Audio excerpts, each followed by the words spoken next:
नारायणाय विद्महे वासुदेवाय धीमहि तन्नो विष्णु प्रचोदयात्। वास्तु ज्ञान गंगा चैनल पर आप सभी का स्वागत है। आज मैं आपको वट सावित्री व्रत के बारे में जानकारी दूंगा।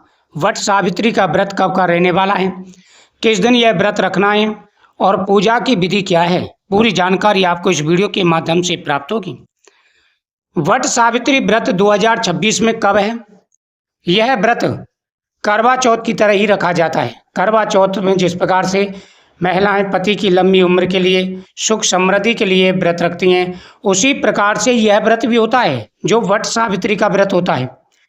पति की लंबी आयु और अच्छे स्वास्थ्य के लिए सुहागिन महिलाएं वट सावित्री के दिन पूजा से पहले व्रत रखने के साथ बरगद के पेड़ की पूजा अर्चना करके सुखी वैवाहिक जीवन की कामना करती हैं। आइए जानते हैं वट सावित्री व्रत की सही विधि, शुभ मुहूर्त, योग और धार्मिक महत्व के बारे में। हिंदू पंचांग के अनुसार हर साल ज्येष्ठ मास के कृष्ण पक्ष की अमावस्या तिथि को वट सावित्री व्रत रखा जाता है। यानी ज्येष्ठ मास में जब अमावस्या आती है तो यह व्रत पड़ता है और कहीं कहीं पर पूर्णमासी को भी यह व्रत किया जाता है। इस दिन सुहागिन महिलाएं पति की लंबी आयु, अच्छे स्वास्थ्य और सुखी वैवाहिक जीवन की कामना करते हुए निर्जल व्रत करती हैं और वट वृक्ष यानी बरगद के पेड़ की विधिवत पूजा करने के बाद अपना व्रत खोलती हैं। शास्त्रों के अनुसार इस दिन सावित्री ने निर्जल व्रत रखा था। जब सत्यवान के प्राण बचाए थे तो उन्होंने निर्जल व्रत रखा था, लेकिन आपके यहाँ जिस प्रकार से रिवाज चल रही हो उसी प्रकार से आपको व्रत रखना है। इस साल अधिक मास होने के कारण ज्येष्ठ मास की अमावस्या 2 तिथियों पर पड़ रही है, क्योंकि इस बार अधिक मास भी पड़ रहा है। ऐसे में केवल ज्येष्ठ अमावस्या के दिन ही व्रत रखना लाभकारी हो सकता है। वट सावित्री व्रत को बड़मावस और बरगदाही के नाम से भी जाना जाता है। बता दें कि इस वर्ष अमावस्या तिथि 2 दिन होने के कारण वट सावित्री व्रत की तिथि को लेकर के असमंजस की स्थिति बनी हुई है। आइए जानते हैं वट सावित्री की असली तिथि क्या है, किस दिन यह व्रत रखना है।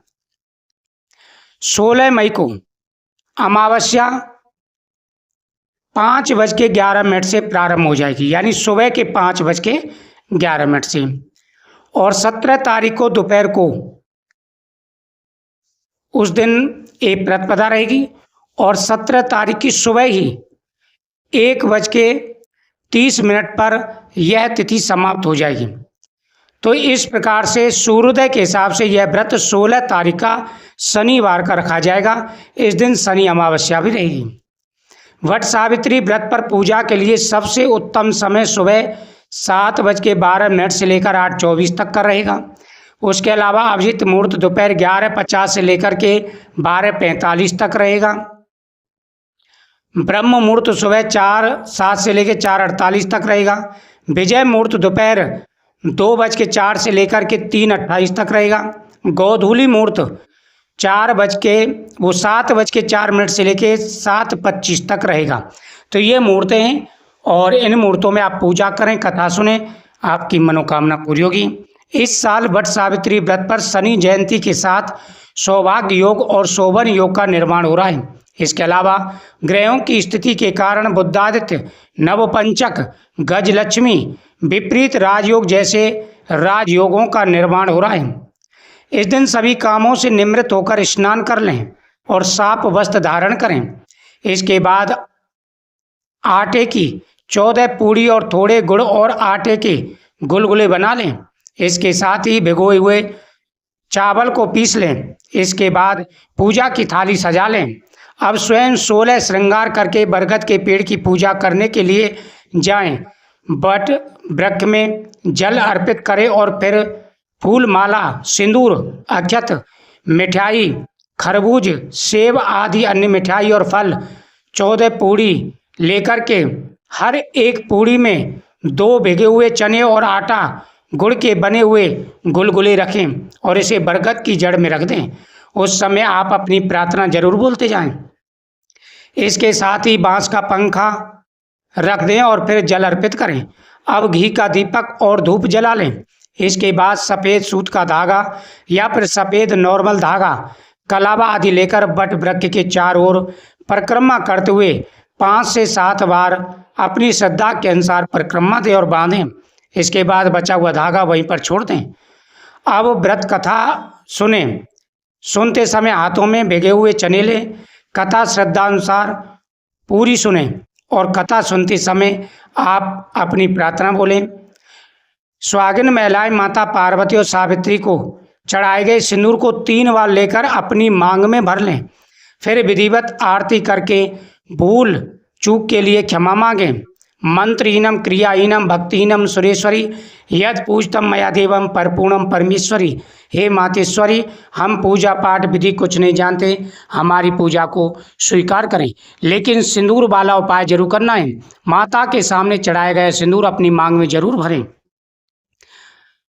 अवेदव्यम च सौभाग्यम देहि त्वं मम सुव्रते पुत्रोन पौत्राख्यम सौख्यम च ग्रहणार्थम नमस्तुते। यथा शाखा प्रशाखा वृद्धो असित्वं महीतले तथा पुत्रस्य पौत्रस्यं संपन्नम कुरुम्मा सदा। इस प्रकार से मंत्रों का जाप करें, आपकी मनोकामना पूरी होगी। तो इस विधि से आपको यह व्रत करना है। 16 तारीख का यह व्रत रहेगा और जो सुहाग का सामान आप मन से वो अपने रीति रिवाज के हिसाब से मनसना है। तो इस दिन ये उपाय करना है। साथ ही बट वृक्ष के बाद में पीपल वृक्ष की परिक्रमा भी इस दिन करनी है और पीपल वृक्ष पर पितरों के नाम से जल आपको चढ़ाना है। पीपल वृक्ष पर पितरों के नाम से जल चढ़ाने से सभी प्रकार की मनोकामनाएं पूरी होती हैं। पितृदोष दूर होता है, घर में खुशियाँ आती हैं, सुख और समृद्धि आती है, सभी प्रकार की मनोकामनाएं पूरी होती हैं। तो वहाँ पर दीपक जलाएं और ये उपाय जरूर करें। ये उपाय बहुत ही ज़्यादा चमत्कारी और प्रभावशाली है। वट सावित्री व्रत बहुत ही महत्वपूर्ण व्रत है। तो इस दिन कुछ गलतियां नहीं करनी है आपको। जैसे इस दिन घर में तामसिक भोजन नहीं बनना चाहिए। उसके अलावा इस दिन घर के अंदर लड़ाई झगड़ा नहीं होना चाहिए। किसी का अपमान ना करें, बड़े बुजुर्गों का अपमान ना करें, पति पत्नी के बीच झगड़ा नहीं होना चाहिए। प्रेम और श्रद्धा के साथ में, पूरी भक्तिभाव के साथ में यह व्रत करें। आप बट वृक्ष की टहनी लेके घर में भी पूजा कर सकते हैं और बट वृक्ष के नीचे जाके भी पूजा कर सकते हैं। जरूरत है पूर्ण श्रद्धा की और विश्वास की। तो यह व्रत आप जरूर करें और इस विधि से करें, आपकी प्रत्येक मनोकामना पूरी होगी। और जो भी अड़चनें जीवन में आ रही हैं, समस्याएं आपके जीवन में आ रही हैं, सारी समस्याओं का निवारण होगा और हर प्रकार की मनोकामना पूरी होगी। ओम नमो भगवते वासुदेवाय नमः। वीडियो को शेयर करें, चैनल को सब्सक्राइब करें। जय श्री कृष्ण।